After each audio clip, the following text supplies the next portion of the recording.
Après de nombreux revers et échecs dans son devoir, elle s'enlise dans la négativité et l'incompréhension. Intérieurement, elle reste sur ses gardes et résiste, ce qui la fait beaucoup souffrir. La sincérité des paroles de Dieu éveille son esprit. Sa négativité et ses incompréhensions se trouvent résolues et elle voit que Dieu est beau et adorable.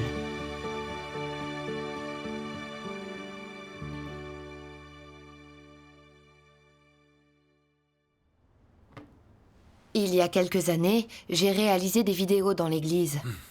Et à une certaine période, je n'ai pas bien fait mon devoir. 2 de mes vidéos ont été mises de côté à cause de certaines idées qu'elles contenaient. J'étais triste parce que je craignais qu'on me regarde de haut.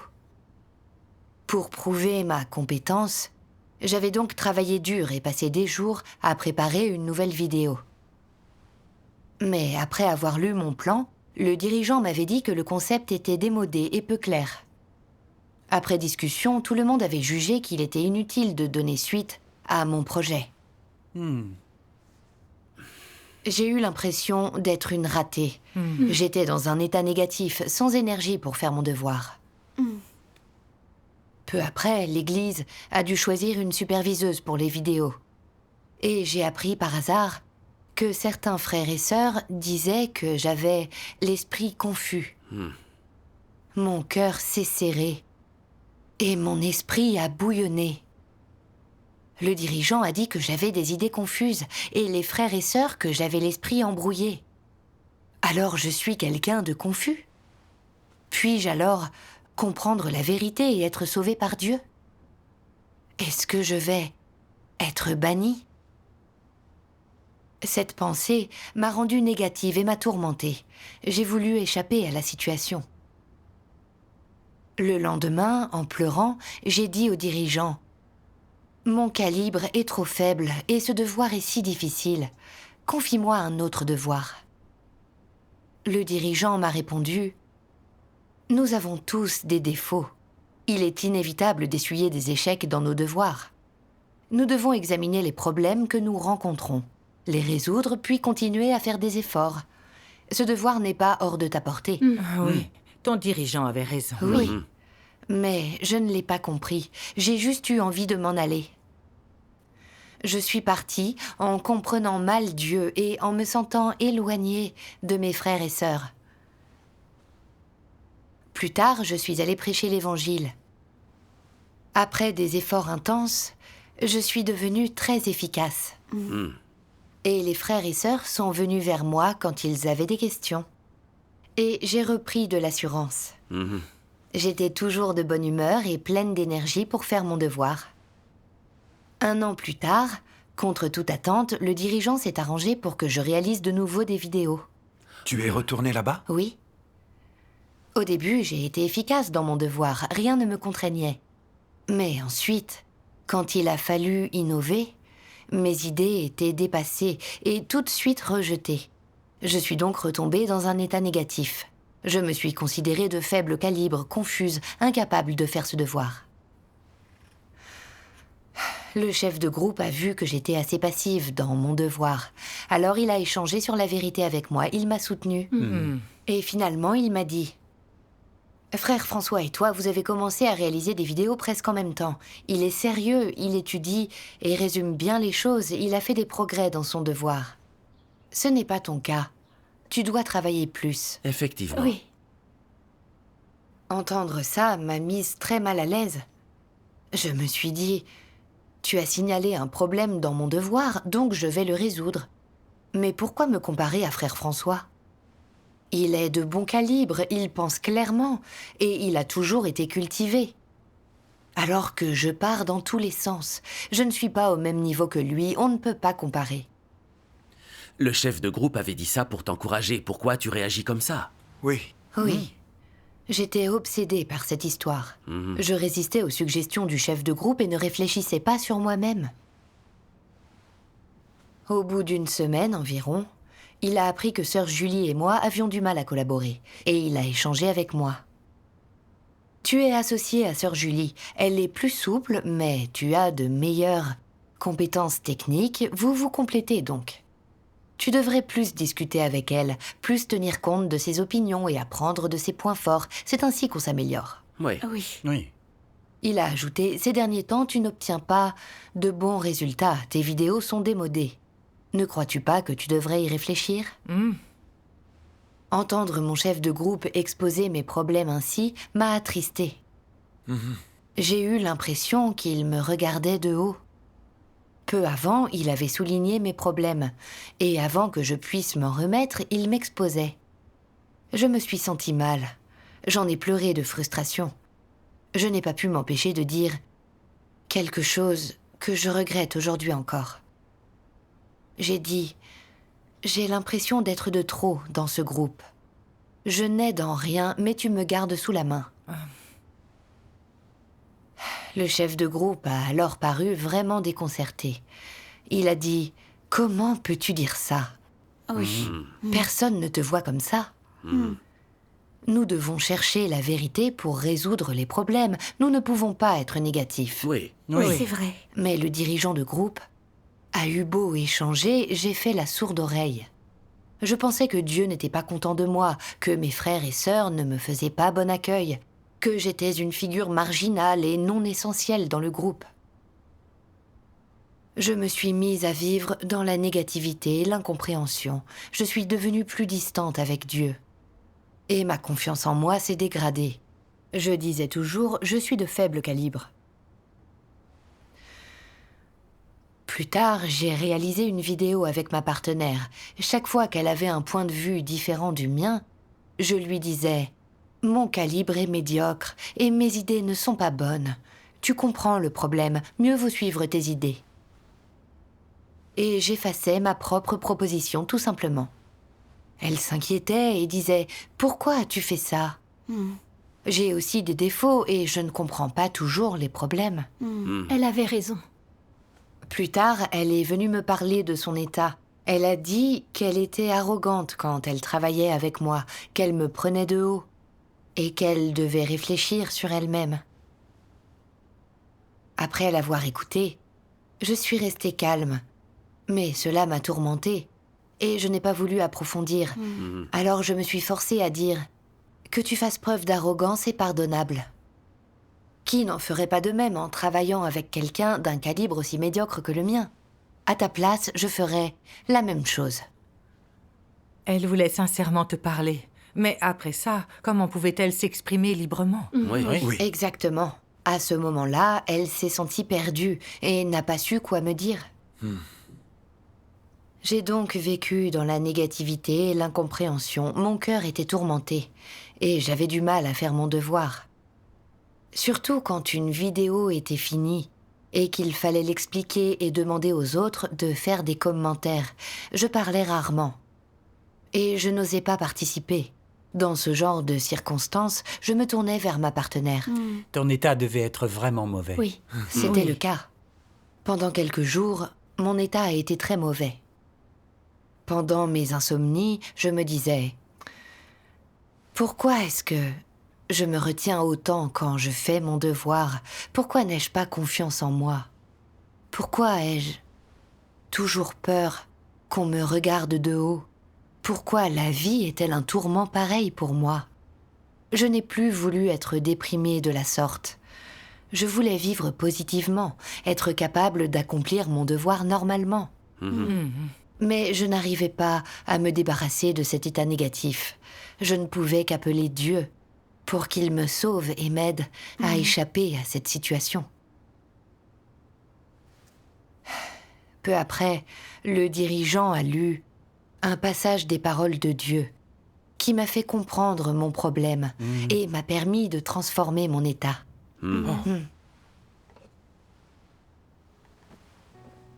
Dieu Tout-Puissant dit : quand les gens s'éloignent de Dieu, quand ils vivent dans un état dans lequel ils comprennent mal Dieu ou lui résistent, s'opposent à lui et argumentent avec lui, alors ils ont totalement abandonné l'attention et la protection de Dieu. Ils ont complètement quitté la lumière de la présence de Dieu. Quand les gens vivent dans un tel état, ils ne peuvent s'empêcher de vivre selon leurs propres sentiments. Une pensée anodine peut te perturber au point de te couper l'appétit ou t'empêcher de dormir. Un commentaire insouciant peut te plonger dans le doute et la confusion. Même un simple cauchemar peut te rendre négatif et te conduire à une mauvaise compréhension de Dieu. Une fois que ce type de cercle vicieux a pris forme, les gens pensent que c'en est fini pour eux, qu'ils n'ont plus d'espoir, que Dieu ne les aime pas, que Dieu les a abandonnés, qu'il ne les sauvera pas. Plus ils réfléchissent de cette manière, et plus ils éprouvent ce genre de sentiments, plus ils sont plongés dans la négativité. La vraie raison de ces sentiments, c'est que les gens ne cherchent pas la vérité et ne pratiquent pas suivant les principes de la vérité. Et quand quelque chose leur arrive, parce que les gens ne cherchent pas la vérité et ne pratiquent pas la vérité, parce qu'ils font toujours comme bon leur semble et vivent selon leurs plans mesquins, passant leurs journées à se comparer aux autres et à rivaliser avec eux, jalousant et haïssant quiconque est meilleur qu'eux, raillant et moquant quiconque leur semble inférieur à eux, vivant dans le tempérament de Satan, n'agissant pas selon les principes de la vérité, cela finit par conduire à toutes sortes d'illusions, de spéculations et de jugements. Les gens s'inquiètent en permanence et n'acceptent les conseils de personne. N'est-ce pas de leur faute ? Seuls les hommes sont capables de se charger d'un fruit si amer et ils le méritent vraiment. Quelle est la cause de tout cela ? Les hommes ne cherchent pas la vérité, ils agissent suivant leurs propres inclinations, ils se vantent et se comparent constamment aux autres, ils formulent des exigences excessives auprès de Dieu, ils essaient de se faire remarquer en permanence, et ainsi de suite.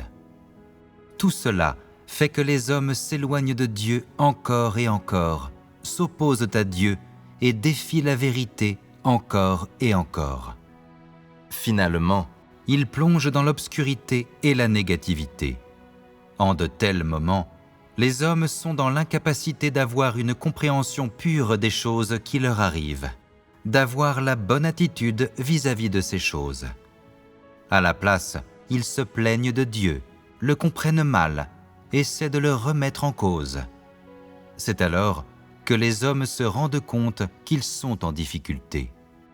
Ainsi, ils réalisent qu'ils s'opposent à Dieu et ils ne peuvent s'empêcher d'être plongés dans la négativité, incapables de s'en sortir. Voilà ce qu'ils croient. Dieu ne veut pas de moi. Dieu ne m'aime pas.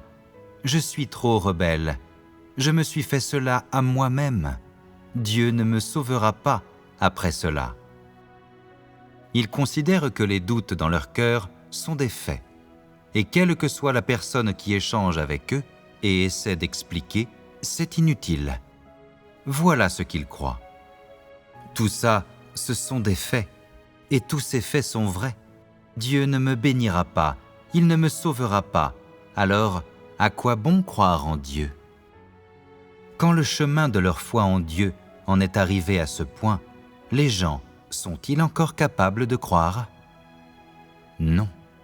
Pourquoi ne peuvent-ils plus continuer ? Il existe une explication. Quand la négativité atteint un certain point chez les gens, quand leur cœur est empli d'opposition et de plaintes, et qu'ils désirent couper tout contact avec Dieu, alors ce n'est plus aussi simple que lorsqu'ils ne craignent pas Dieu, n'obéissent pas à Dieu, n'aiment pas la vérité et n'acceptent pas la vérité. Dans ce cas, que se passe-t-il ? Dans leur cœur, ils ont fait le choix d'abandonner leur foi en Dieu.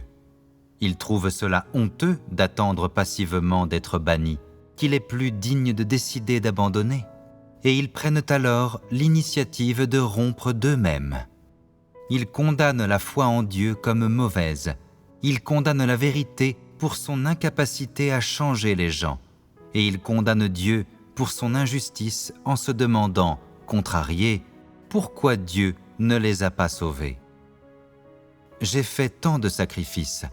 J'ai fait preuve de tant de sincérité. J'ai travaillé si dur. J'ai souffert tellement plus que les autres et fait tellement plus d'efforts que quiconque. Et pourtant, Dieu ne m'a pas béni. À présent, je vois que Dieu ne m'aime pas, que Dieu n'est pas impartial. Ils ont l'audace de transformer leurs doutes au sujet de Dieu en condamnation et blasphème à son égard. Quand de telles choses font surface, peuvent-ils poursuivre sur le chemin de la foi en Dieu? Parce qu'ils se rebellent contre Dieu et s'opposent à lui, et qu'ils n'acceptent pas la vérité et ne réfléchissent pas du tout sur eux-mêmes, ils sont perdus. Oui. Oui. Amen. Amen. Amen. Amen. Amen. Dieu soit loué. Ce passage est formidable. Oui, oui.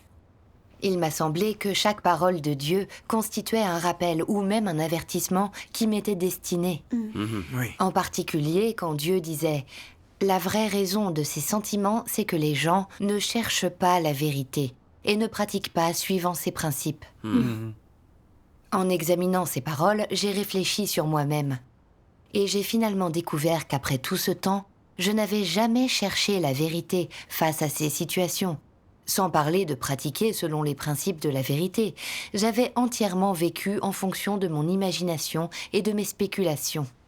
Je me suis souvenu que lorsque je n'étais pas parvenue à réaliser des vidéos et que j'avais entendu mes frères et sœurs dire que mon esprit était confus, je n'avais pas réfléchi à mes propres problèmes. J'avais préféré m'enfuir et vivre dans la négativité et l'incompréhension. Quand j'avais recommencé à réaliser des vidéos, je n'avais pas tenu compte de mes échecs passés.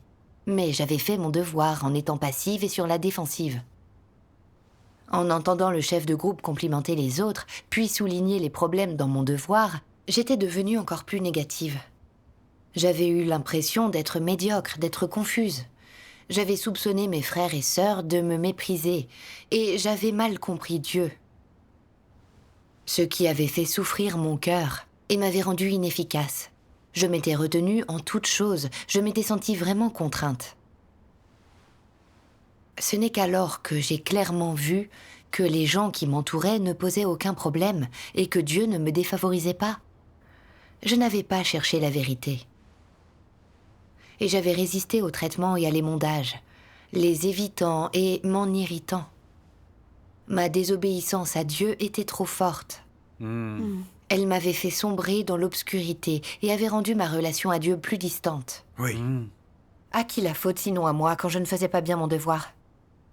J'ai finalement compris ce que signifiait se retenir. Oui. Si nous ne cherchons pas la vérité et que nous comprenons mal Dieu, nous nous nuisons à nous-mêmes. Oui, c'est exact. C'est tout à fait vrai. J'ai aussi vu clairement que même si je croyais en Dieu et que je renonçais et me dépensais, je n'acceptais pas vraiment la vérité. Et je ne reconnaissais pas que celle de Dieu pouvait sauver les gens. Quand j'avais essuyé des échecs dans mon devoir, j'avais agi déraisonnablement. Je m'étais cataloguée comme étant de calibre médiocre. Je m'étais même dit que Dieu ne sauvait pas les gens comme moi. J'avais souvent été insatisfaite et cru que je pouvais supporter les épreuves et faire des sacrifices dans mon devoir. J'avais souffert comme les autres. Alors pourquoi m'en sortais-je si mal? Pourquoi Dieu n'était-il pas bienveillant avec moi? N'avais-je pas renié la justice de Dieu? C'était du blasphème. Oui.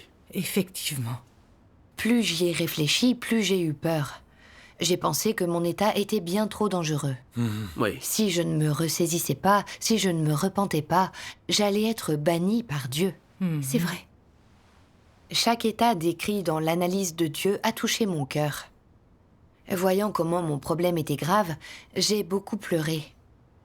Je me suis détestée pour ne pas avoir accepté les paroles de Dieu et m'être nuit à moi-même. J'ai éprouvé de profonds remords, alors j'ai prié Dieu. J'ai dit, Dieu, je ne veux plus être aussi rebelle et entêtée. Et je ne veux plus vivre dans l'incompréhension ni blesser ton cœur. Je veux me repentir. Ensuite, les dirigeants sont venus me parler. Ils ont exposé et souligné ma propension à la négativité et ils m'ont lu la parole de Dieu. Ça m'a beaucoup émue.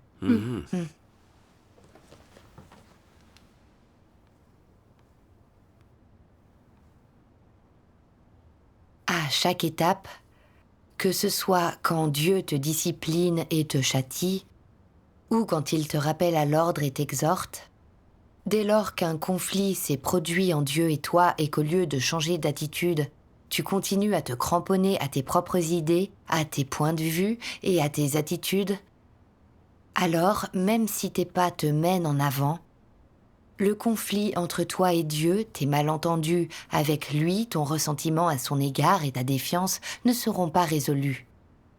Et si tu n'opères pas un revirement, alors Dieu, de son côté, te bannira.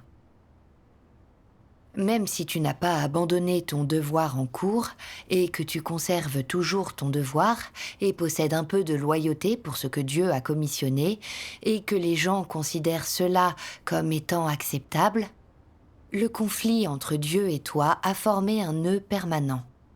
Tu n'as pas utilisé la vérité pour le résoudre et comprendre la volonté de Dieu. En conséquence, ta mauvaise compréhension de Dieu s'accentue.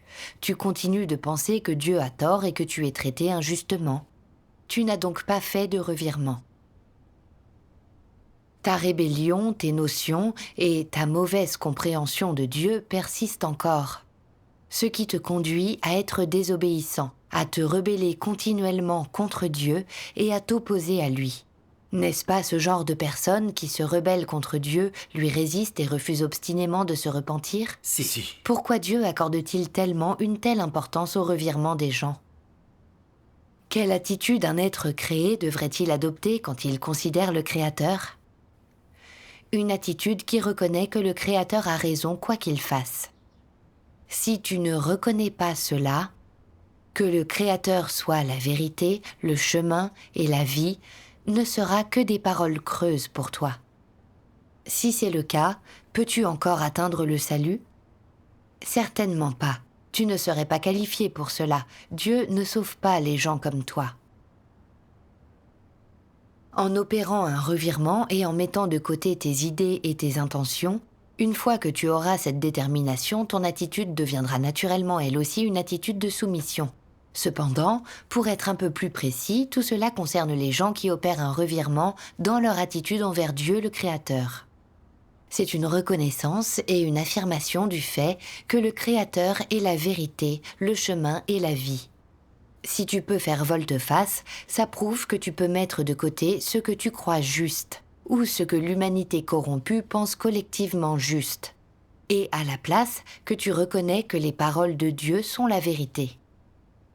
Si tu peux adopter cette attitude, cela prouve que tu reconnais l'identité du Créateur et son essence. Dieu voit le problème ainsi, et il le considère donc comme particulièrement important. Amen. Amen. Amen. En contemplant cette parole, j'ai compris pourquoi Dieu accordait une telle importance au revirement des gens. Dans son œuvre de salut, la quantité de travail que quelqu'un accomplit n'importe pas. Ce que Dieu regarde, c'est le cœur des gens. Oui. Oui. Il examine si les gens croient que ce qu'il fait est juste, s'ils admettent que Dieu est la vérité, le chemin et la vie, et s'ils obéissent à Dieu. Quand une personne révèle une grande corruption, va à l'encontre de la vérité, mais qu'elle ne réfléchit jamais à ses problèmes et n'accepte pas la vérité, qu'elle ne comprend pas Dieu, même si, en apparence, elle peut souffrir et faire des sacrifices, aux yeux de Dieu, elle lui résiste encore et le trahit. En fin de compte, les gens comme ça seront rejetés et ne pourront être sauvés. C'est vrai. C'est vrai. J'ai réfléchi à la façon dont, au fil des années, j'avais toujours mal compris Dieu et eu des doutes à son sujet, sans jamais résoudre ses problèmes. Je m'étais simplement anesthésiée en me plongeant dans mon devoir. Quand mes problèmes avaient été exposés, ainsi que mes nombreuses insuffisances, et que cela avait froissé mon ego, je m'étais instinctivement cataloguée en termes négatifs. Je m'étais même plainte de Dieu et l'avais mal compris. Au fil du temps, le ressentiment s'était accumulé dans mon cœur. Je m'étais encore plus éloignée de Dieu, et mon état n'avait cessé d'empirer. Je me suis demandé, même si je me plonge chaque jour dans mon devoir, et que je n'ai jamais rien fait de vraiment malfaisant, mon cœur est loin de Dieu, je le repousse sans cesse et je le comprends mal. Comment penser que je crois en Dieu? Dieu approuverait-il une croyance pareille? J'ai souvent vécu dans la négativité sans me sentir soulagée. J'ai eu du mal à recevoir l'œuvre du Saint-Esprit. J'ai avancé péniblement en me fiant à mes expériences passées. Comment aurais-je pu grandir ainsi? Oui. Qu'aurais-je pu gagner en croyant de cette manière? C'est alors que j'ai compris clairement comme il était important de comprendre Dieu et d'avoir un cœur véritablement repentant. Oui, c'est si vrai. Mal comprendre et repousser Dieu, cela signifie se tenir à l'opposé de Dieu et le traiter en ennemi. C'est vrai. En quoi est-ce là de la sincérité envers Dieu? Exactement. Cet état est vraiment dangereux. Oui, c'est pourquoi Dieu prend aussi au sérieux ceux qui se transforment. C'est vrai. Pendant ces 3 dernières années, je n'avais jamais pu oublier que mes frères et sœurs disaient que j'avais l'esprit confus. Je n'avais jamais cherché la vérité à ce sujet, ni réfléchi sur moi-même à la lumière de la parole de Dieu. Désormais, je savais que je devais chercher la vérité pour résoudre ce problème. Tout Oui. à fait. Alors j'ai cherché des passages pertinents de la parole de Dieu, comme ce passage. Dieu Tout-Puissant dit : quand Dieu te qualifie de stupide, il ne te demande pas d'accepter une affirmation, une parole ou une définition. Il te demande de comprendre la vérité que cette qualification comporte. Donc, quand Dieu qualifie quelqu'un de stupide, quelle vérité cela contient-il ? On comprend tous le sens superficiel du mot « stupide », mais la plupart du temps, les gens ne sont pas au clair sur ces questions. Quelles sont les manifestations et les tempéraments d'une personne stupide ? Qu'est-ce qui est stupide et qu'est-ce qui ne l'est pas dans ce que font les gens ? Pourquoi Dieu expose les gens de cette manière ? Les gens stupides ont-ils la possibilité de venir ou non devant Dieu ?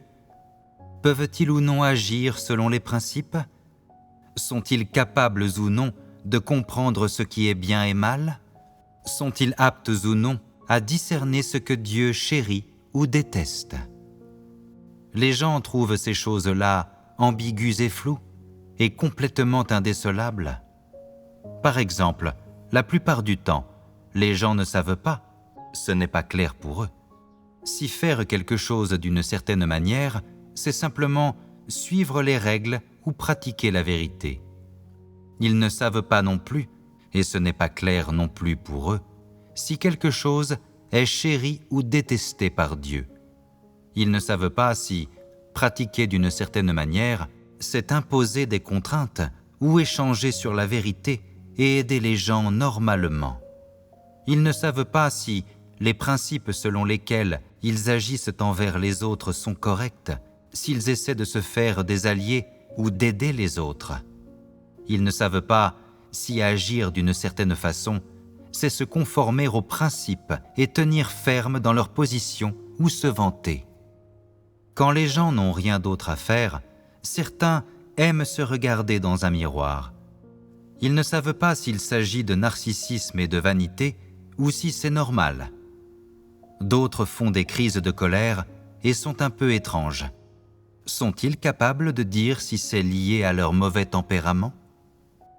Les gens ne parviennent même pas à discerner ces choses communément vues, communément rencontrées.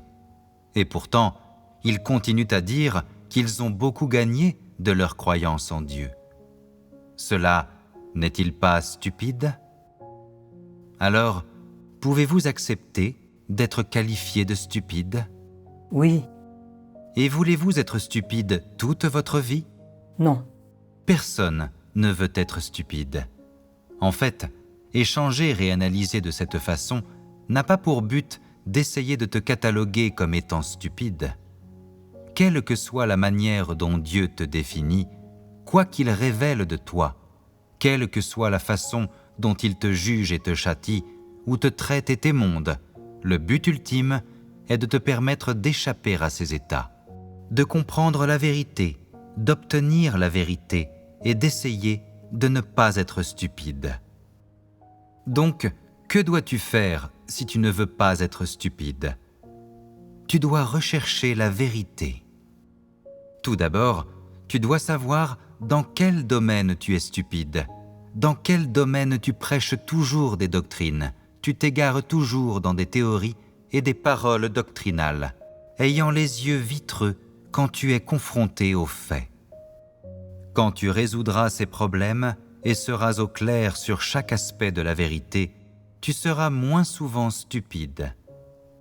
Quand tu auras une compréhension claire de chaque vérité, quand tu ne seras pas pieds et poings liés dans tout ce que tu fais, quand tu ne seras pas bridé ou limité, quand, confronté à une situation, tu seras capable de trouver les principes adéquats pour pratiquer et seras vraiment capable d'agir selon les principes après avoir prié Dieu, cherché la vérité ou trouvé quelqu'un avec qui échanger, alors tu ne seras plus stupide. Si quelque chose t'apparaît clairement et que tu es capable de pratiquer correctement la vérité, tu ne seras alors pas stupide concernant cette chose-là. Les gens n'ont qu'à comprendre la vérité pour que leur cœur soit naturellement éclairé. Amen. Amen. Amen. Dieu explique très clairement le comportement des gens confus. Ces gens ont l'esprit embrouillé dans tout ce qu'ils font. Ils n'ont ni opinion ni principe. Ils ignorent ce que Dieu aime ou déteste. Ils ne discernent ni les gens ni les circonstances. Ils ne voient pas leurs insuffisances ou la corruption qu'ils révèlent. Oui.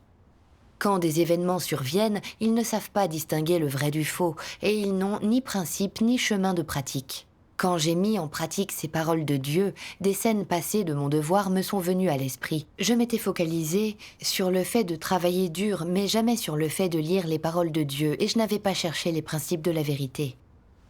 Quand mes frères et sœurs m'avaient fait des suggestions au sujet du montage des vidéos, je n'y avais guère réfléchi. Parfois, je n'avais même pas compris ce qu'ils voulaient dire et j'avais agi aveuglément, en pensant que souffrir prouvait ma loyauté envers Dieu. J'avais révélé tant de corruption et d'insuffisance, mais je n'étais pas venue devant Dieu pour résoudre ce problème. À la place, j'avais vécu dans un état négatif pendant des années, en étant engourdie. Je n'avais pas vu la gravité de mon problème et à quel point c'était dangereux. J'avais été sans cesse confuse et j'avais fait dans l'à peu près chaque jour. Ce sont les comportements d'une personne à l'esprit embrouillé. Oui. Je n'avais compris qu'alors que ce que mes frères et sœurs disaient de moi était vrai. Mais j'avais refusé de l'admettre. J'avais cru qu'ils me méprisaient tous. J'avais eu des préjugés contre eux. Je m'étais éloignée d'eux. Je n'aurais pas dû faire ça. Non. Pendant toutes ces années, mes frères et sœurs m'avaient souvent soutenue et aidée sans jamais me regarder de haut. Quant à moi, j'avais été outrancière, déraisonnable, et j'avais refusé la vérité. En y réfléchissant, j'ai finalement pu me détacher du passé. Je me suis détestée de ne pas avoir cherché la vérité. Je me suis méprisée pour avoir été outrancière et déraisonnable. Dieu soit loué. Quand nous comprenons la volonté de Dieu, nous sommes soulagés. Oui. Oui. Quand j'ai compris que j'avais l'esprit confus, j'ai réfléchi à ma manière de me définir comme étant médiocre. Je devais résoudre ce problème en cherchant la vérité. Plus tard, j'ai lu ces paroles de Dieu. Puis-je le lire? Bien sûr. Si Dieu t'a rendu stupide, alors il y a une signification à cela. S'il t'a rendu brillant, alors il y a une signification à cela. Quelle que soit l'expertise que Dieu te donne, quels que soient tes points forts, quel que soit ton QI, tout cela a un but pour Dieu. Toutes ces choses ont été préordonnées par Dieu. Oui. Le rôle que tu joues dans ta vie et le devoir que tu accomplis ont été ordonnés par Dieu il y a longtemps. Certains voient que d'autres possèdent une expertise qu'ils n'ont pas et en sont mécontents. Ils veulent changer les choses en apprenant plus, en voyant plus et en étant plus diligents. Mais il y a une limite à ce que leur diligence peut accomplir. et ils ne peuvent pas surpasser ceux qui ont des dons et de l'expertise. C'est vrai. Tu auras beau lutter, cela ne servira à rien. Dieu a ordonné ce que tu seras et personne ne peut rien faire pour changer cela. Quel que soit le domaine dans lequel tu es bon, c'est là que tu dois faire un effort. Quel que soit le devoir auquel tu es apte, c'est ce devoir que tu dois accomplir. N'essaie pas de te forcer dans des domaines qui sortent de tes compétences et n'envie pas les autres. Oui. À chaque personne sa propre fonction. Ne pense pas pouvoir tout faire bien. Ne pense pas être plus parfait ou meilleur que les autres en désirant toujours les remplacer et te mettre en valeur. C'est là un tempérament corrompu. Il y a ceux qui pensent qu'ils ne peuvent rien faire de bien et qu'ils n'ont aucune compétence. Si c'est ton cas, tu dois simplement être une personne qui écoute et obéit de manière terre à terre. Fais ce que tu peux faire et fais le bien de toutes tes forces. C'est assez. Dieu sera satisfait. Ne cherche pas toujours à dépasser tout le monde, à faire tout mieux que les autres et à émerger de la foule par tous les moyens. Quel est ce genre de tempérament? Un tempérament arrogant.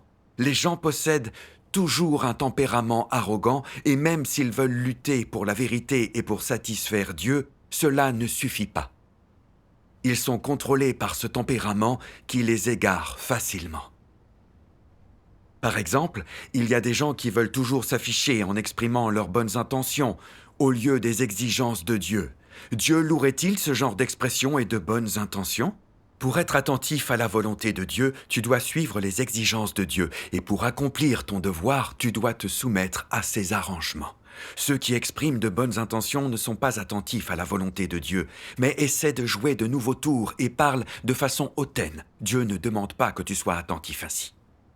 Certains disent que c'est par esprit de compétition. En soi, avoir un esprit de compétition est négatif. C'est une révélation, une manifestation du tempérament arrogant de Satan. Lorsque tu as un tel tempérament, tu essaies toujours de rabaisser les autres, de les devancer, de rivaliser et de leur arracher quelque chose. Tu es très envieux, tu n'obéis à personne et tu essaies toujours de te distinguer. C'est problématique.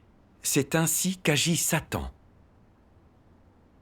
Si tu désires vraiment être une créature de Dieu acceptable, alors ne poursuis pas tes propres rêves. Il est mauvais d'essayer d'être supérieur et plus capable que tu ne l'es pour atteindre tes objectifs.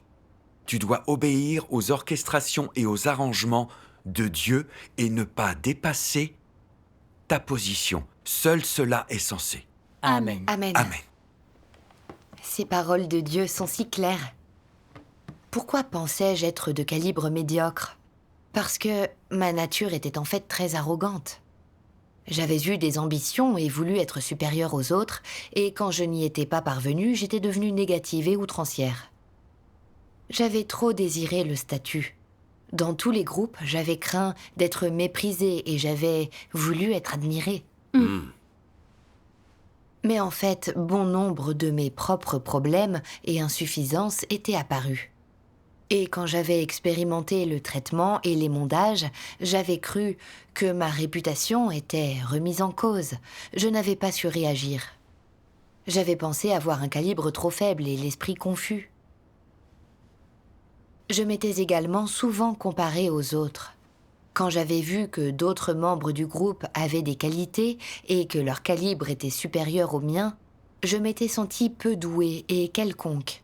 Je n'avais pas accepté cette réalité, alors je m'étais sentie constamment déprimée et inférieure. Ce n'était qu'alors que j'avais compris que ce que je voulais, c'était le prestige. Donc j'avais comparé mon calibre à celui des autres et cherché à être admirée. Mon tempérament satanique était très grave. Oui. Oui, auparavant j'avais pensé être de calibre médiocre et j'avais souvent été passive. Aujourd'hui je comprends que j'étais en fait trop ambitieuse et que j'étais trop arrogante. Oui.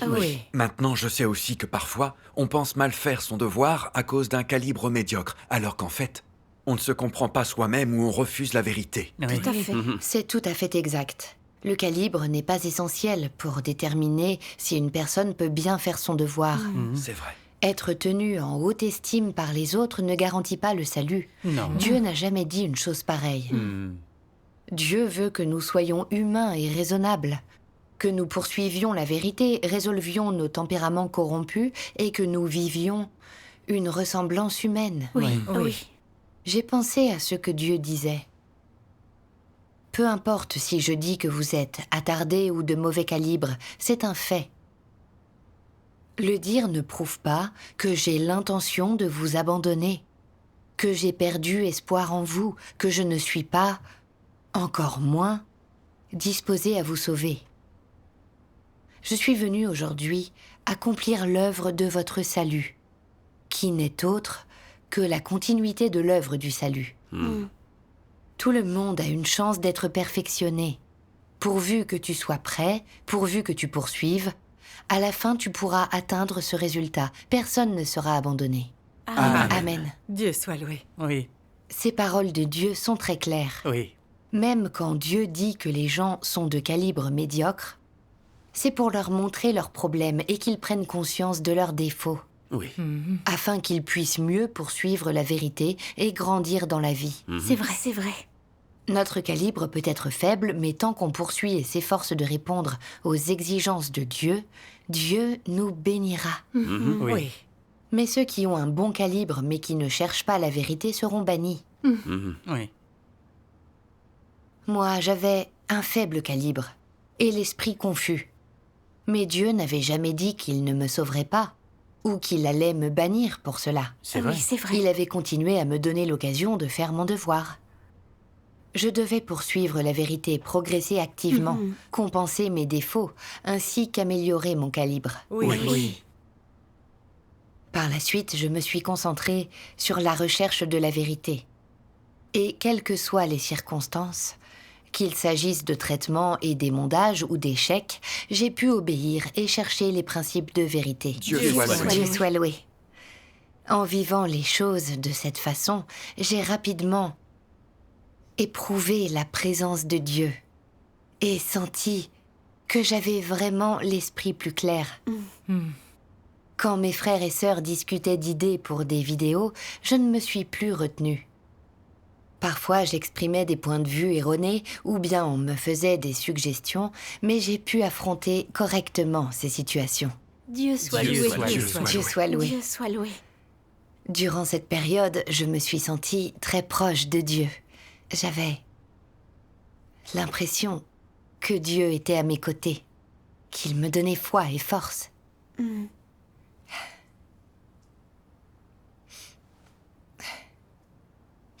Même s'il y avait de nombreuses difficultés dans mon devoir, en cherchant la volonté de Dieu grâce à la prière et en coopérant avec mes frères et sœurs, certains problèmes ont finalement été résolus et je suis devenue plus efficace. Dieu soit loué. J'ai remercié Dieu du fond du cœur de m'avoir sauvée. Dieu soit Dieu loué. soit Rendons loué. grâce à Dieu. Quand nos incompréhensions se trouvent résolues et que notre relation avec Dieu est normale, nous pouvons nous rapprocher de Dieu grâce à notre devoir et avoir sa bénédiction. Oui, Oui. Chercher la vérité et résoudre nos incompréhensions au sujet de Dieu est si important. Oui. c'est vrai. En me remémorant que j'avais mal compris Dieu et que je m'étais éloignée de lui, j'ai éprouvé de profonds regrets. Plus tard, j'ai lu d'autres paroles de Dieu qui m'ont beaucoup émue. Page 1355. Je ne veux voir personne se sentir comme si Dieu l'avait laissé pour compte, l'avait abandonné ou lui avait tourné le dos. Je voudrais seulement vous voir tous emprunter le chemin qui consiste à poursuivre la vérité et chercher à comprendre Dieu, allant hardiment de l'avant avec une volonté sans faille, sans aucune préoccupation, sans fardeau. Quels que soient les torts que tu as commis, peu importe à quel point tu t'es égaré ou à quel point tu as mal agi, ne laisse pas cela devenir un fardeau à traîner dans ta quête de connaissance de Dieu. Poursuis ta marche en avant. Le salut de l'homme occupe toujours une place dans le cœur de Dieu. Cela ne change pas, c'est la partie la plus précieuse de son essence. Amen. Amen. Amen. Dieu soit loué. Dieu soit loué. Je crois depuis des années et j'ai toujours dit que Dieu aimait les gens, mais je n'avais aucune réelle connaissance de l'amour de Dieu. Cette expérience m'a vraiment fait comprendre et ressentir l'amour de Dieu. Alors que mon cœur était endurci et rebelle. Dieu a arrangé des environnements pour que j'en fasse l'expérience. Il a attendu que je change. Il m'a éveillée avec ses paroles et il m'a aidé à sortir de la négativité et de l'incompréhension. Oui. Son désir de sauver les gens est sincère et merveilleux. Oui, c'est vrai. Je suis vraiment reconnaissante à Dieu. Et je ne veux rien de plus que de poursuivre la vérité, bien faire mon devoir et rendre son amour à Dieu. Amen. Dieu soit Amen. loué. Dieu est si merveilleux et si soit bon. loué. C'est vrai.